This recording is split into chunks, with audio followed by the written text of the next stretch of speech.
So here are some things you can do to your Django project to one up other people who you are kind of like competing for, especially now that the market is tough.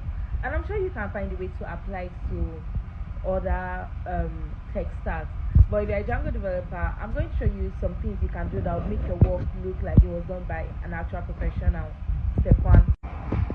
Instead of just using your settings.py, as you can see, I've added an underscore to mine so that it's no longer functional. Why this said, I create a different directory, and in that directory I break up all my different settings function. So for example, we'll have my base.py, which will have all my base settings and everything, my installed apps, middleware, templates, my media, my static, everything. Then I would have my developer section, which will now have things like my database, my security key. If I'm adding any API, Google, whatever, I'll put them here. Then we'll have my production, which is a little more similar to the development, but it's more for when he has left your local host. Once I'm done with that, the second thing that I feel will make your project look more advanced, I already showed you here, defining your media and your static files. A lot of people don't define this, and when I go to some people's project, you just see random folders everywhere, and when you open it up, it's just random media files that are inside it. Always define your media file, so that within that media file you will now have folders that will now hold all the different types of images you are storing. Secondly, always in your URL, if you are working with statics and media, always add static for both your media and your URL to your URL patterns.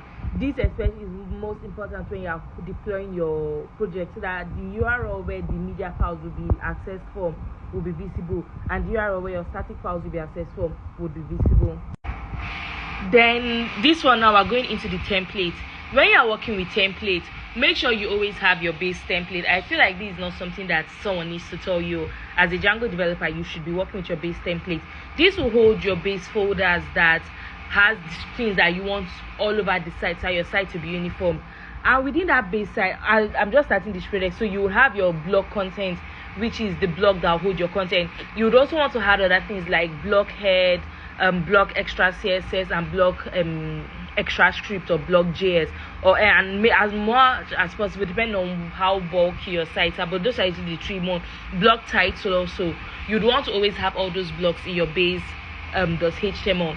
And on the note of that, you want to introduce using includes to your project. So I don't have includes in my I should have includes in my header. I should have, yes. So what this include does is just basically, if I have my HTML code now is very long, as you can see, I'm just on this page, I'm already on line 466. It's already very long. On this side I have a header, so I will just section, kind of like the way you use comments to comment out, to like comment different sections you are working with in your project. Instead of now just using comments and maybe start header, end header, I would have my header as an include file, and then in my includes folder here, I will define header.html. This header.html is where I will now have my header code. So once I now include, kind of like the way you extend base.html, when I include my header.html, it just takes that header file and just imputes it into the section where I included it at. So if you can see my home, where's my home? Where's the home I'm currently working at? Okay. If you see my home, you see like my home page is going to be empty. Every single thing on my home page is just going to be include. It makes your code easier to manage, because if I'm seeing, okay, there's an error, I want to change the style on my hero section, I'll just look where is include/hero.html, go there, work on it, don't have to worry about nothing. Then maybe if I have extra CSS or JS, I'll just come here, create a new blog extra CSS or whatever I call that blog, and I'll add my CSS codes or my JavaScript codes into there. Then whilst we are still on header, one thing you want to use, especially when you're working with menus that would have like highlighted colors, you'd want to use certain conditionals. Okay, have I added it to this one yet? Yes, request path. So what this does, you just say if request path is equals to base, or usually I don't usually do this, so I'm just doing this one because I'm at the base URL. When I'm working with things more where I would like, let's say I have another project, but I can't show you the code to that project though. But let's say I have one where say I'm working on something like shipments, for example. And on that shipment, we have shipment create, shipment edit, shipment update, shipment whatever the fuck. Whenever I'm in any of those folders, I would want the shipment to be the active tab, even though technically we're not on the page that is active when shipment is clear.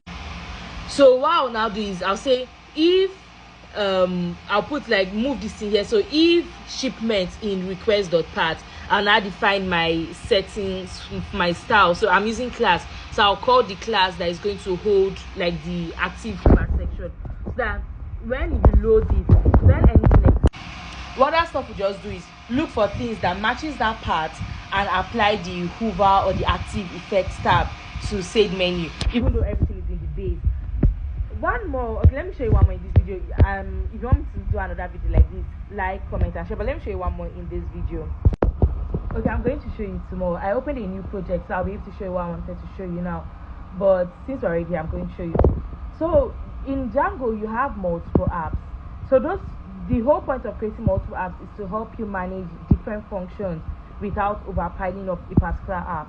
What if one particular app has so many functions and you don't want to over break it into different apps because it tends to complicate things? This is quite similar to what we did for the settings. You create an all view folder or whatever you want to call that folder and have all your views inside there, but break down the views based on what the views does. I'll show you.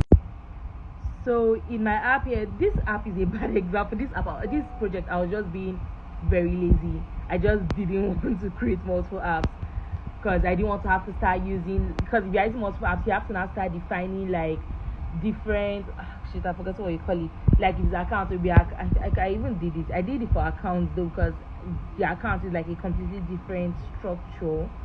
Where's my base? I think it's by URL. Shit. Okay. Yes, app name, which is what we're now using to call URLs. So I can have home in both all apps, but when I want to call account, I'll put account, then that double column or whatever they call it, and have home. So I will know we're calling home zone. But that is by the way. I was just lazy. I didn't want to have to be doing that, so I just used one app.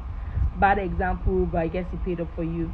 Because what I'll now do is all my views, I have my all view folder here, and all my views, I'll just break them down into different files depending on functionality. Then this last one, I feel you may already know it. There are different ways you can use it depending on what you want to actually use it for. One way could be if you want to use Python codes within your template. There are certain Python codes you may not be able to use. You define template tags, which allows you to use custom tags in your own template. Just give it a function and you can now add to your template. Well, so I feel like I've given you guys a lot of tips for one video. If you want me to make this like a whole series, like, comment, ask whatever question you want to ask, and I would answer your question. Also, I will be designing a free website for one person. Let me show you the current website I'm working on, so you know my current aesthetic obsession right now. This is the website you guys just saw. It's still in development, so all these ones here are dummy data. The working site is from here or so. If you would like something similar to this for free, all you have to do is give me 3 notifications: like, comment, and share or save, and I would announce the winner. But yeah,